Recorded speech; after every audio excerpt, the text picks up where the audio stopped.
Hey y'all, it's your girl Toyia T.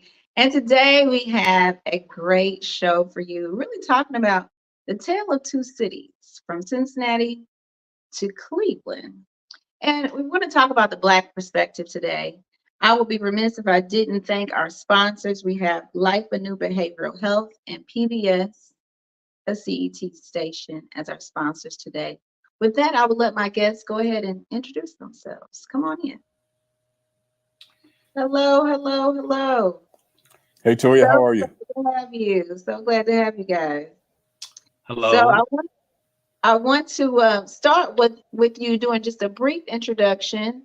If we could start with Kevin, since he's up in the Cleveland area, we'll go ahead and give you the first bid to start. Hey, thanks, Toya. And Mr. Mayor, it's an honor to have this opportunity to share this platform with you. My name is Kevin Clayton. I'm the Senior Vice President of Social Impact and Equity for the Cleveland Cavaliers and the Rock Entertainment Group. Although I'm here in Cleveland, have been here for 5 years, I've had two different stints of living in Cincinnati. Started my career with P&G in Cincinnati, as well as most recently, I came back to Cleveland after being the Chief Diversity Officer for Bonds and Core Mercy Health. So I know both our cities very well. It's a pleasure to be here with you. Absolutely. Well, we're glad to have you. Thank you for that intro, Kevin. And last but certainly not least, Mayor Tillery, if you could just do a brief introduction for us. Yes, I'm going to try to be brief because I've lived a long time, so there's a lot to say. But the good news is I'm a lawyer, and actually next month it'll be 50 years I've been a member of the Ohio Bar Association. I started off as a lawyer for the city of Cincinnati, became an assistant executive vice president and associate university counsel. I've been a professor at Miami University. Most recently, I created the Center for Closing the Health Gap, which is a community-based organization addressing racial and ethnic health disparities. I retired from there about 5 years ago, and I just do a little consulting work, and I'm very much active politically in the city. I guess I should also say that in 1991, I was the first popularly elected Black mayor of the city of Cincinnati. Prior to that time, the mayors were picked by the council and not by the public. Absolutely. Well, we are glad to have you, and we appreciate you taking the time to join this conversation. So I want to start with really getting your perspectives on what makes a great city for Black people to thrive. And I think that it's important that we hone in on for Black people to thrive, right? Because a city can be a great city, but may not necessarily be a place where Black people can thrive. So if you could, either of you take that question as a first kickoff to the conversation. Yeah. Well, I'm happy to jump in, and Mr. Clayton, is honored to be with you as well. I'm sorry I didn't have a chance to interact with you when you were here in Cincinnati. You know, and your title, The Tale of Two Cities, Cincinnati is often discussed in that way. There was a report commissioned by the Greater Cincinnati Foundation called All In 2019. And it talked about the tale of two cities in Cincinnati. One, predominantly white, wealthy, progressive. The other, where Black folks are often the victim of segregation and discrimination. And it's very real. If you look at that report, in spite of all the major companies, Fortune 500 companies here, including Procter & Gamble, even with Blacks who have graduated from college, are less likely to be employed here locally. We have a serious problem of unemployment because racism is so prevalent in so many ways in the city. And because of the discrimination and the lack of job opportunities, the Black community in and of itself has not been able to come together to really push back and fight back in a way that ultimately will be meaningful. I don't want to take up all the time to get into that, but I think one of the problems that we face is really the lack of employment. Our school system is in trouble. But I really think it all started a long time ago, especially when you talk about white flight. In 1968, the Kerner Commission report, which was a report that President Johnson at that time commissioned to address the violence in America. And one of the things it singled out was poverty, was unemployment, was racial discrimination. That it said in that book, 1968, that we were headed for two societies, one black with money and opportunity, the other one where black people would be at the bottom. And we've headed that way. Why? Because the policymakers in this country, the corporate communities, have not seen us in the way that we need to be seen, that we do need to be included, that we do need to have the opportunity. Even when you get the education, you still don't get the opportunity. And I hear that very often with people, whether they're in corporate America or whether they are in social service programs, nonprofits, etc. The opportunities are simply not there. Racism is really strong here. So I'm curious, Mayor Tillery, what would you sum that up to say would make for a great city for the Black community? Would it be jobs? Would it be access? Well, yes, I think fundamentally, you need a good education, and you need to have that opportunity. You need to live in decent housing and so forth. Now we're looking at such gentrification and Black people being pushed out of the city, tax abatements, which are driving up the cost of housing. So it's a variety. I don't think there's any one thing that would make it a good place. But obviously, if a person indeed has an opportunity to get a good education and get a good job, that will help people overall for in terms of that city being a better place to live than what we find ourselves. We live in silos in Cincinnati.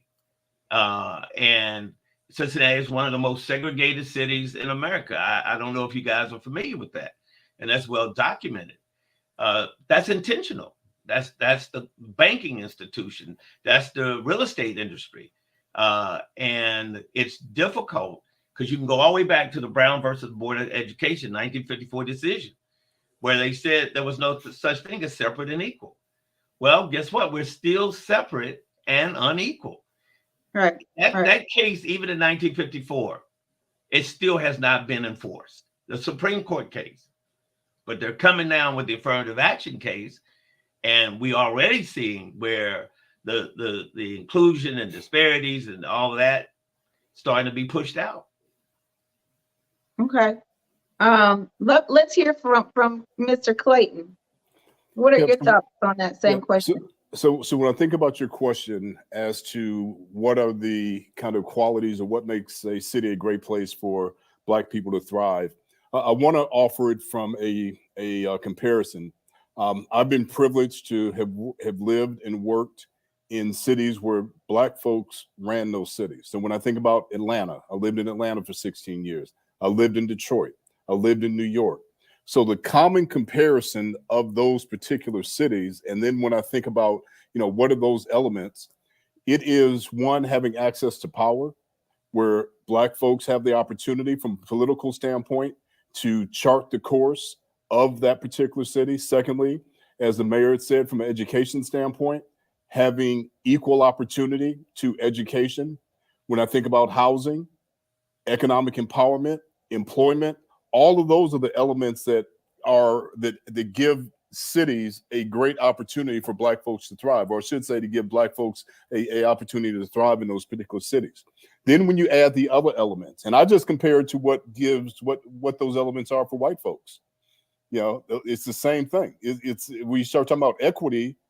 It's okay, do we have those same opportunities? So when I think about the arts, when I think about sports, when I think about recreation, it's not like we don't want those same things. So the totality, though, in whether or not a city has that for Black people is whether or not we have access to those sorts of things. And that's when some of those things that the mayor is talking about around redlining, around economic opportunity and employment comes in play. But the same thing, same qualities that exist for others exist for Black folks. And that's what I love about Atlanta, and I love that about New York City. I love that about Detroit. I love that where places are where Black folks are running the agenda, we have that opportunity equal to our white counterparts. So it goes back down to who's in power? Is that what, and Well, not just like mayoral power, but across different lines of yeah, and I won't say it's who's in power, it's access to power, access to influence. Because there are cities where we're not in power, but we have the ability to thrive because we do have a seat at the table. Okay. So yes, political power does make a difference, but it's really the influence from a societal standpoint. Do you have corporations in that community that are driving an agenda that allows Black folks to have that same opportunity as well? Well, I would sort of add on though. One of the things that's been interesting to me is how we find ourselves where we are in 2023. The reality of it is, in Cincinnati, in the late 50s, they had urban renewal. And I think they had it in Cleveland, and where they were, quote unquote, tearing down the slums and pushing us out. So we went into neighborhoods that were already old and in trouble. So the white flight took place, and they took all the resources. You see, they took the banks, the grocery stores, and everything. And so we are still reeling. We don't understand that, but we're still reeling from that. Now we see that white people are moving back into the city, and gentrification is taking place. But unlike the 50 or 60 years we've been here, they are now, the government is now investing. One can never underestimate the power of government because it sets the rules of the game. That's why major corporations have all these lobbyists, so they can get what they want. And so we need to understand that. Now, I was just watching Roland Martin talking about what happened in Louisiana and why Black people, only 29% turned out to vote. Well, you know what they say? Well, we don't see anything. We don't benefit. Same here in Cincinnati. It's all Democrats. And look at what we're up against right now. They've gentrified. They have not invested. The 6 predominantly white neighborhoods in Cincinnati have gotten $200 million in tax abatement. Those are real dollars that, absent tax abatement, they would have to pay into the city. So the mayor now tells this huge lie that we got to sell the railroad because we're in trouble. Well, you can't give money to rich white people and then make poor people have to pay for it. See, that's a game that's being run, and I'm putting it on white corporate Cincinnati. They are controlling the game. And so this what we have to understand. But, our people are so pushed down. They feel so sense of hopelessness because I watched this professor for political science from Dillard. He talked about, he went out, he did his own polling of people. Did you vote? If you didn't vote, why not? And Louisiana is a predominantly Democratic state. Same thing, because what Black people say, it doesn't matter. Even when you get Black folks at the table, other than some cities like Atlanta, and I agree with Mr. Clayton. I mean, it's a different place. I mean, when I went to Atlanta and walked into a bank, and they were all Black people. Yep. When I fly in and the TSA agents are Black, I don't even think we've got a Black TS agent. I've seen one over in Northern Kentucky and Cincinnati Airport. So we're in a battle. As the chairman of the Black Caucus said, we are under attack. Black people are under attack. And we got to recognize that, guess what? The Hispanics are second to white population in terms of number. We're third. We have all these other groups coming in. And so we got to wake up and understand that if we don't get our act together again, it's going to be, or get it together, we're going to be in a great deal of trouble. And we're fighting now just to hold on, but we're not using the power we have now. For the first time in the history of the city, 5 Black members on city council. It blows my mind. So you may recall that I put together what was called the Black Agenda. We came before the Finance Committee in 2017. Our shirt said, "Where's our money?" Where's our money? I tried to get the city to do a study on institutional racism within the city government. They had 9 members on council who voted for it, but the mayor would never fund it and nobody pushed it. See, we don't want to deal with the truth. What we want to keep, what society wants to keep doing is saying it's your own fault for you not having jobs. It's your own fault about your education. And unfortunately, we have some of our own people who turn on each other feeling that same way. You see. Well, I think that's a Cincinnati thing. I would say, I'm probably going to get some flack for this, but I always say Cincinnati still has a lot of remnants of slavery. Of course it does. And it's more about the roles that people play. So even when there is a Black person or we have representation in these different places that could make a difference, everyone's so scared of their position being taken that they don't want to take a stance for what really needs to happen or what's right in that particular moment, because they still have to look out for self, right? And that's what ends up happening, is that they don't come together to do what's right for the masses. They do what's right for themselves. I couldn't say it any better. But the one thing that I would say is, I say it all the time, is that poverty is a business.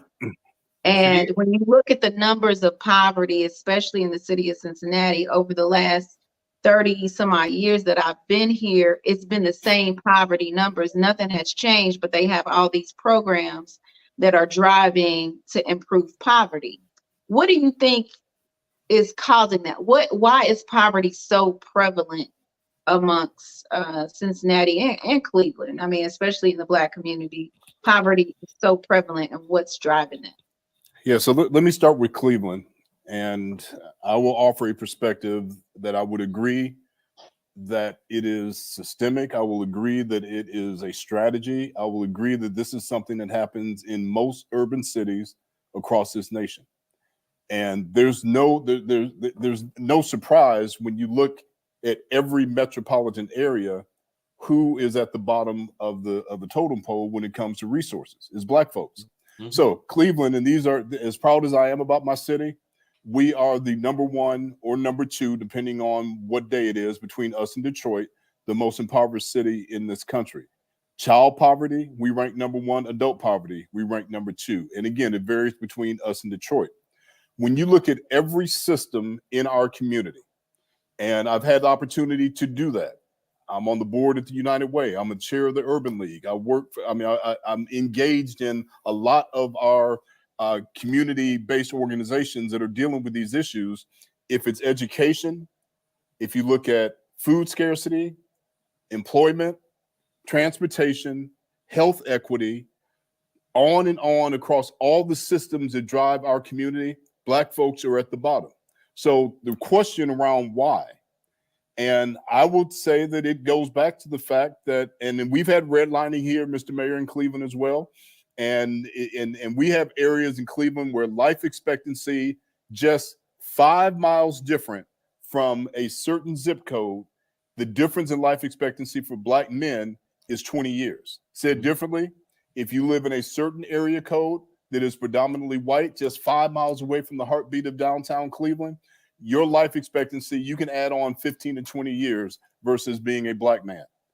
And why is that? Well, why is that? Because every system that runs this city has been actually strategically placed to make sure that Black folks don't have that opportunity to thrive. So what I've been working on here in Cleveland is to focus more on the both and.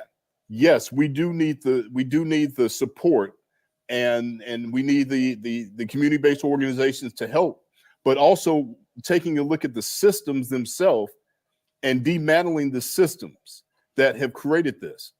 And it's not brain surgery. It's not rocket science as to, if the education system is administered unfairly, break the system and put something else in play. Now, after saying that, it also has to do with the fact that because of the system that has created the problems I just talked about, our tax base in Cleveland is very low. Just like Cincinnati, we have these suburban areas, Shaker Heights, Cleveland Heights, Avon, all these rich kind of suburban areas that thrive off of the heartbeat of our city. But those tax dollars don't come back into Cleveland.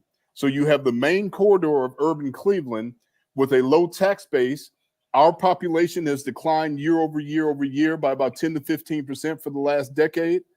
So therefore, you are losing people that could provide additional revenue from a tax standpoint, while these other outlying cities are reaping the benefit of people moving out of the city. So that's the why it is.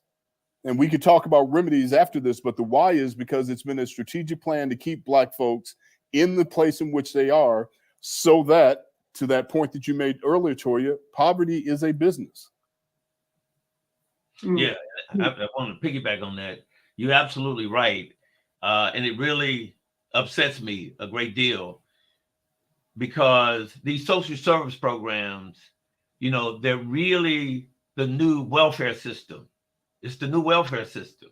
Talbot House, all of them. It's the new welfare system. Rather than deal with the real problems that got folks in that position in the first place, they're going to give us a little handout. But they're making money off of it. We don't understand how much money is in social services.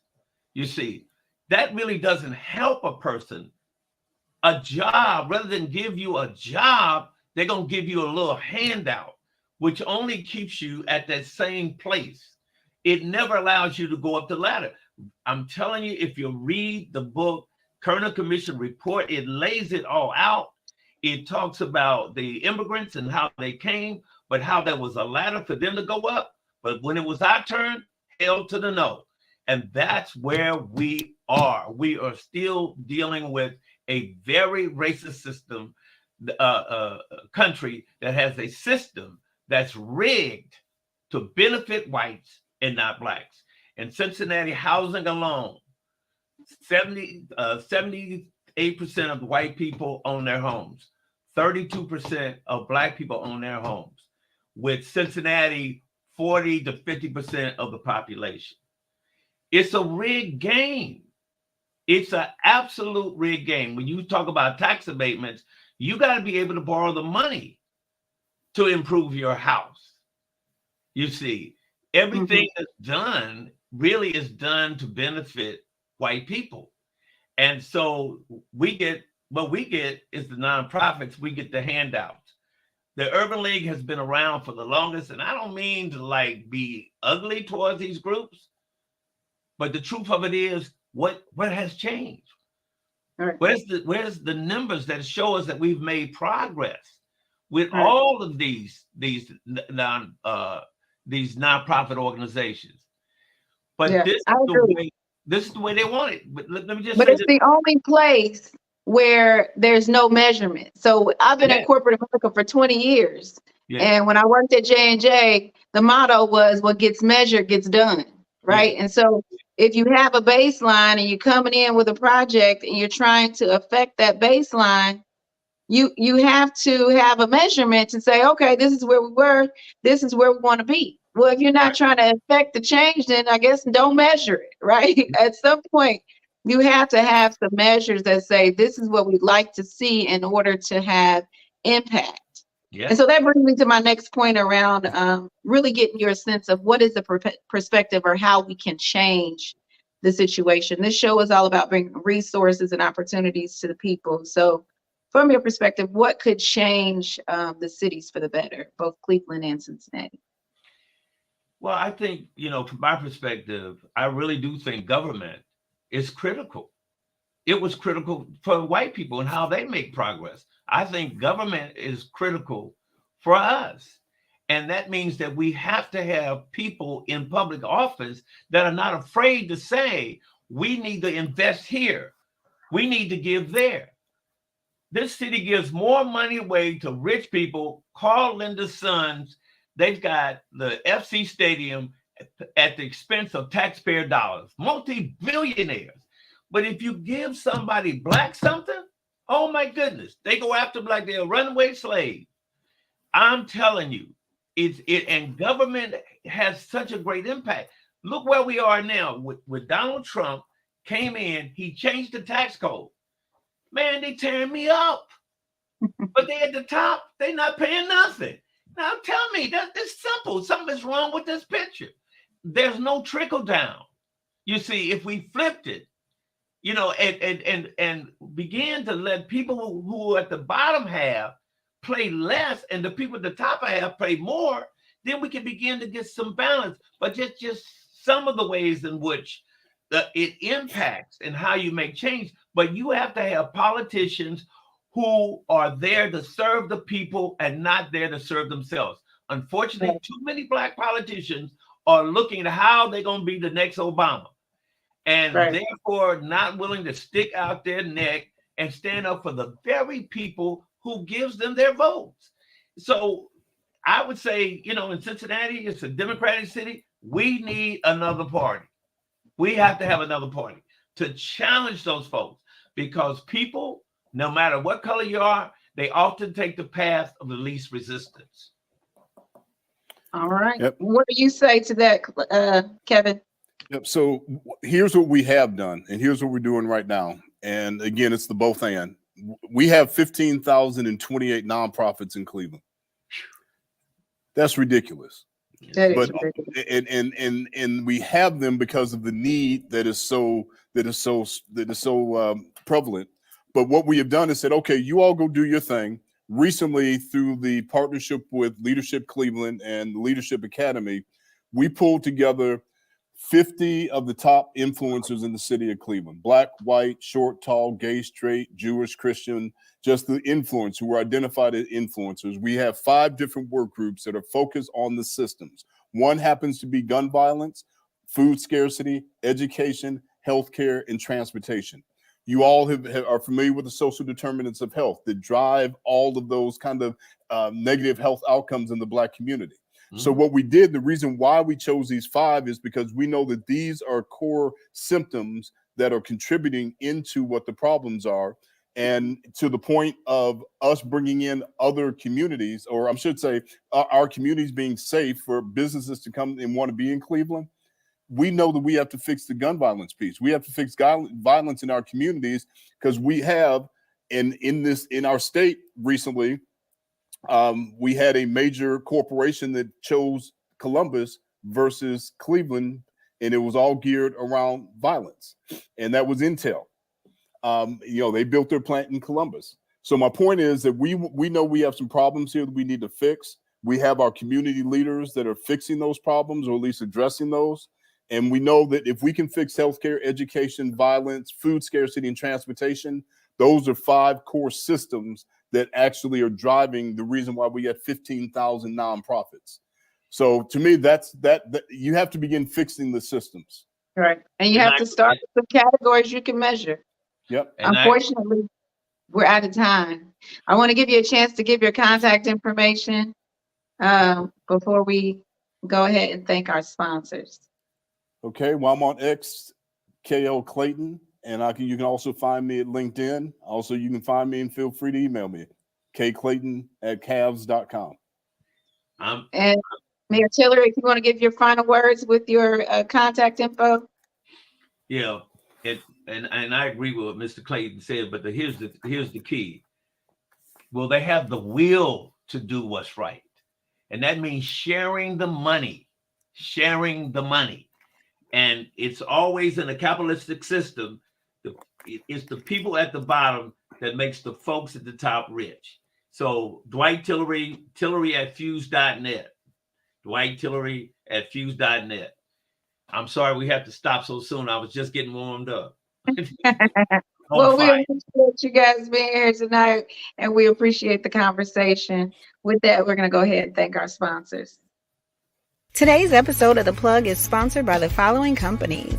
At the platinum level, we have CET, a PBS station.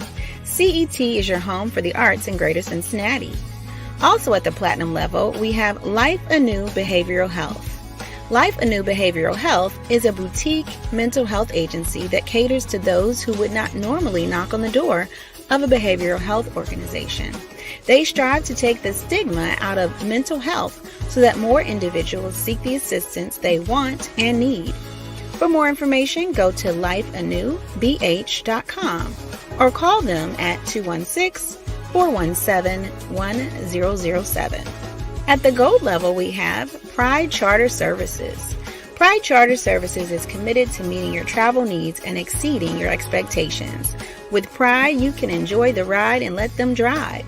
For more information, go to pridetransportationsllc.com or pride_transportation on Instagram.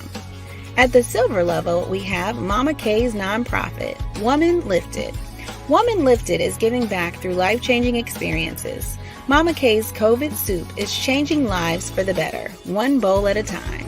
If you or a loved one needs the healing power of Mama K's COVID soup, call 513-549-0111.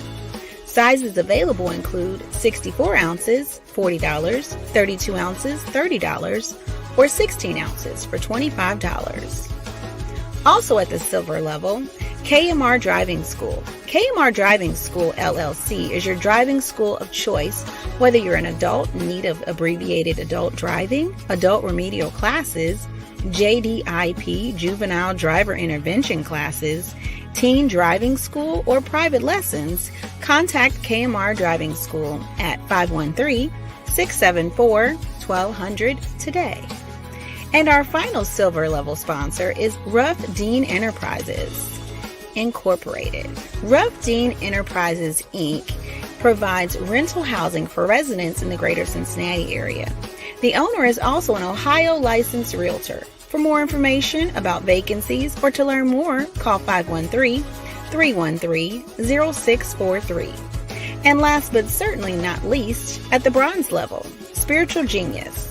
Spiritual Genius is a lifestyle brand created to highlight spiritual experiences and uplift people in the process. Check out their apparel and travel wear at spiritualgeniusbrand.com. The Plug thanks all of our sponsors for helping us keep you connected.